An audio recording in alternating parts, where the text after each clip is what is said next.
저는 청바지 객단 5기 단장 김민정입니다. 저는 오늘 여러분들에게 스피치 어렵지 않아요? 라는 주제로 강연을 해볼 예정인데요. 이 강연을 우선 하기 전에 왜 이 주제로 제가 스피치를 강연을 하게 되었냐면요.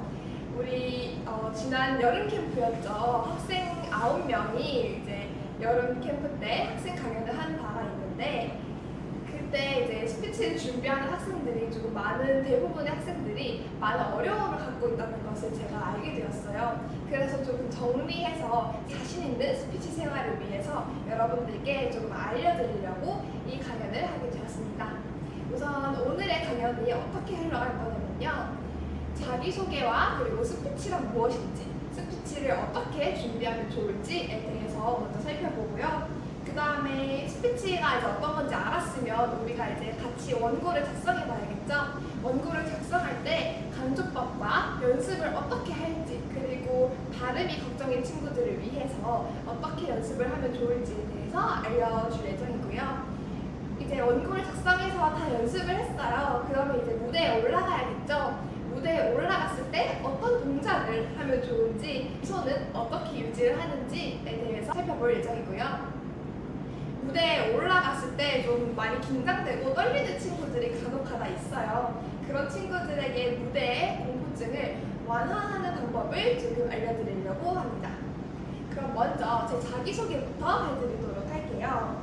저는 우선 발표를 좋아하는 학생이었어요. 그래서 2022년부터 어떤 사회를 보거나 아니면은 이런 지금과 같은 촬영을 한다거나 2023년에도 여전히 학생 강연 여러 번 해본 바 있고요. 특히나 작년 2023년 10월 달에는 세바시 강연을 나가면서 이 스피치라는 게 무엇인지, 또 강연을 어떻게 진행해야 하는지에 대해서 많이 살펴본 바가 있습니다.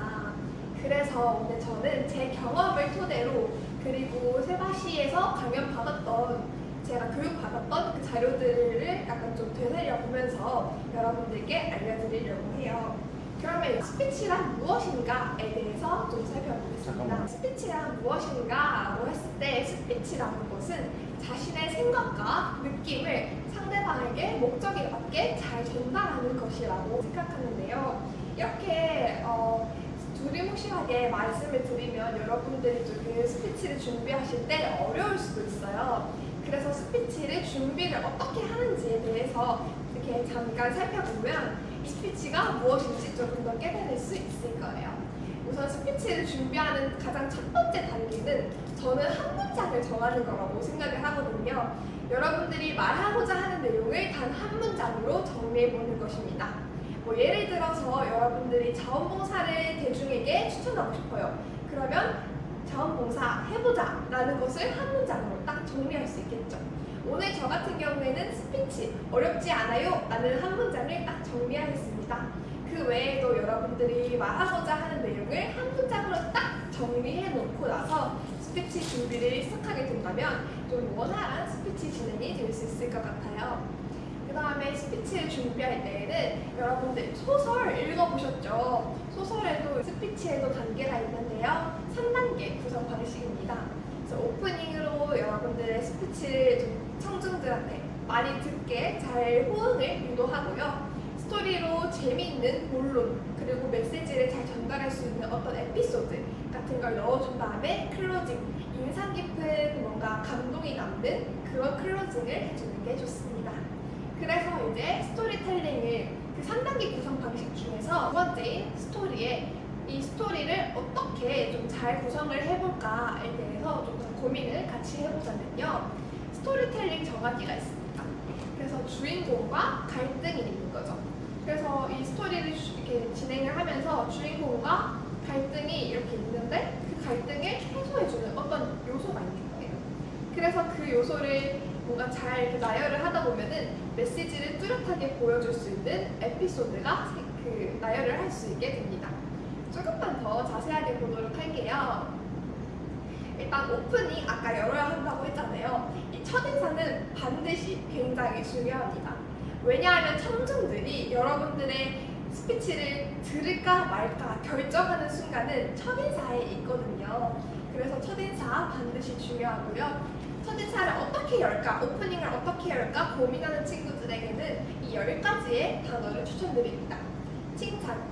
여러분들이 이제 뭔가 토요일날 아침에 이 강의를 들으러 왔다? 그러면 칭찬하는 거죠. 아, 여러분 토요일날 이렇게 아침부터 와주셔서 너무 감사합니다. 뭐 칭찬드립니다. 이런 식으로 진행을 해도 좋고요. 공감. 여러분 토요일 아침부터 많이 힘드셨죠? 저도 조금 피곤한데요. 이런 식으로 공감. 그리고 유머, 전문 용어, 뉴스, 뭔가 새로운 빅 뉴스 있잖아요. 오늘 아침 우리나라에서 석유가 발견되었습니다. 뭐 이런 빅 뉴스 같은 거. 그다음에 질문, 이미지, 키워드, 퍼포먼스. 이 퍼포먼스는요, 제가 세마시 강연을 갔을 때 조금 특별한 퍼포먼스를 준비한 분이 한 분 계셨는데요. 그분이 어떤 걸 준비하셨냐면요, 오프닝부터 수화를 막 하기 시작해요.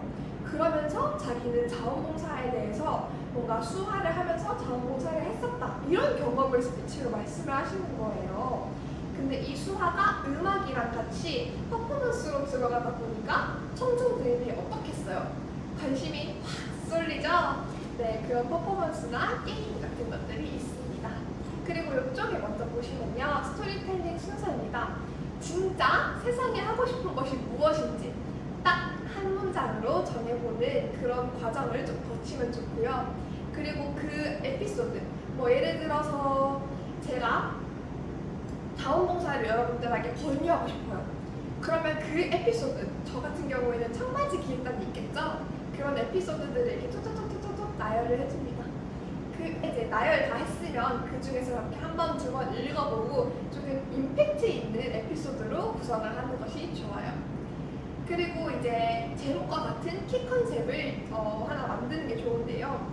저 같은 경우에는 보석과 같은 자원봉사 경험이라는 것으로 제목과 같은 키 컨셉을 만들었습니다. 그리고 이제 컨셉이 정해졌잖아요. 그럼 이제 컨셉을 기반으로 스토리 정리를 구조화하는 거예요. 제가 보석과 같은 자원봉사 경험이라고 말씀을 드렸잖아요. 그러면 제 보석을 두 가지 소개해드리겠습니다 하고 이 두 가지의 에피소드를 만들어서 구조화시켜서 여러분들에게 스토리텔링 하는 거예요. 그리고 이 에피소드들을 메시지와 당연히 연결해야겠죠. 그리고 이제 마지막 문장에 딱 정리하고 최종으로 이제 대본 딱 작성하고 스피치 기술이 조금 더 더해진다면 여러분들은 완벽한 스피치를 할 수 있게 되겠죠. 자, 그러면 여기서 또 문제. 이제 오프닝도 잘 열었고 이제 스토리텔링도 잘했고 제 에피소드도 조금 괜찮은 것 같아요. 아, 근데 마무리 어떻게 해야 될지 잘 모르겠어요. 그냥 감사합니다, 안녕히 계세요 하고 끝내면 되는 건가요? 라고 이제 또 질문을 한 학생들이 있었는데요. 아, 아닙니다. 우리 클로징 같은 경우는요, 인용구로 마무리하거나 또는 이성보다는 감성. 여러분들 그러시겠죠? 여러분 공감하면서 감성적으로. 그리고 이제 클로징에는 많은 말을 하지 말아요, 여러분. 말을 아끼면서 뭔가 여운이 남아야 되기 때문에 말을 아끼고 인용구로 마무리하고 이성보다는 감성으로. 그리고 여러분들 애드립 자제해주세요. 자, 그 다음에 스피치를 준비를 해봤어요. 그렇다면 우리 스피치가 무엇인지 알았고 준비를 해봤기 때문에 원고를 직접 작성을 해봐야겠죠? 원고를 조금 작성해 보겠습니다. 원고를 작성할 때 여러분들이 조금 주의해서 작성했으면 좋겠을 만한 부분인데요. 바로 강조법입니다. 여러분들이 말을 할 때에는 그 형광펜 색칠하는 것처럼 뭔가 강조를 할 수 있는 그 방법이 떠오르지 않을 거예요. 왜냐면 여러분들이 교과서에서 책을 읽고 뭔가 이렇게 표시를 한다면 빨간 색깔 볼펜으로 이렇게 표시하고 하잖아요. 근데 말에는 어떻게 해야 될지 잘 모르는 경우가 많거든요. 그래서 제가 4가지 강조법을 알려드리겠습니다. 우선 첫 번째로는요, 다른 부분보다 강조할 곳에 힘을 더 많이 주는 건데요. 예시를 들자면요, 혼자서 자장면을 시켜 먹은 적도 많습니다. 뭔가 이런 식으로 크게 강조해주는 거예요. 두 번째로는요, 음성을 작게 낮춰서 강조하는 거예요. 이거랑 반대되는 강조법이죠. 예를 들어서 제가 여러분들께 중요한 규칙을 말씀드리겠습니다. 이런 식으로 작게.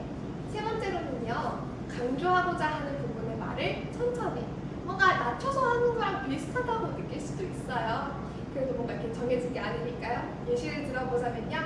면접에서 긴장하지 않으려면 먼저 완벽하게 하려는 욕심을 버려야 합니다. 이렇게 될 수 있겠죠. 그 다음 네 번째, 조금 우리 많은 학생들이 잘 사용하지 않는 강조법일 수 있는데요. 그래도 사용하면 좋아요. 잠깐의 침묵을 통해서 돋보이게 만드는 강조입니다. 예를 들어서 하루를 마칠 때마다 성공을 다짐합니다.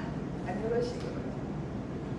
이제 강조법도 배워봤으니까 원고를 이렇게 강조법을 이렇게 신경 쓰면서 원고를 이렇게 막 작성했어요. 다 작성했다. 이제 뭐 해야겠어요, 여러분? 연습해야겠죠. 연습은 어떻게 할까요? 우선 여러분들이 연습을 하기 전에 하나 알아야 할 것이 있습니다. 바로 이 무대, 여러분들이 이 강연을 하고 스피치를 하는 이 무대는 전부 다 계획된 연출이에요. 그래서 여러분들이 이 타이밍에는 무엇을 말하고, 이 타이밍에는 PPT를 넘기고, 이 타이밍에는 이 동작을 하고, 뭐 예를 들어서 너무 심하지만 그래도 뭐 눈 깜빡이거나 뭐 시선 처리나 이런 것까지 하나 다 계획된 연출이라는 거예요. 그래서 여러분들이 수많은 연습을 한다면 이게 계획된 연출이기 때문에 완벽해질 수밖에 없다는 사실. 여러분, 공부할 때 조금 1등 할 때 언제까지 해야지 1등 하는지 좀 막막하지 않으세요? 그치만 이 스피치 연습하는 거는 딱 연습해놓고 나면 딱 드러나요. 완벽해지거든. 자, 그럼 이제 연습하는 방법 세 가지로 알려드리겠습니다. 첫 번째로는요, 정해진 분량을 타이머로 맞춰서 연습하는 거예요. 여러분들 연습할 때 가장 많이 하는 실수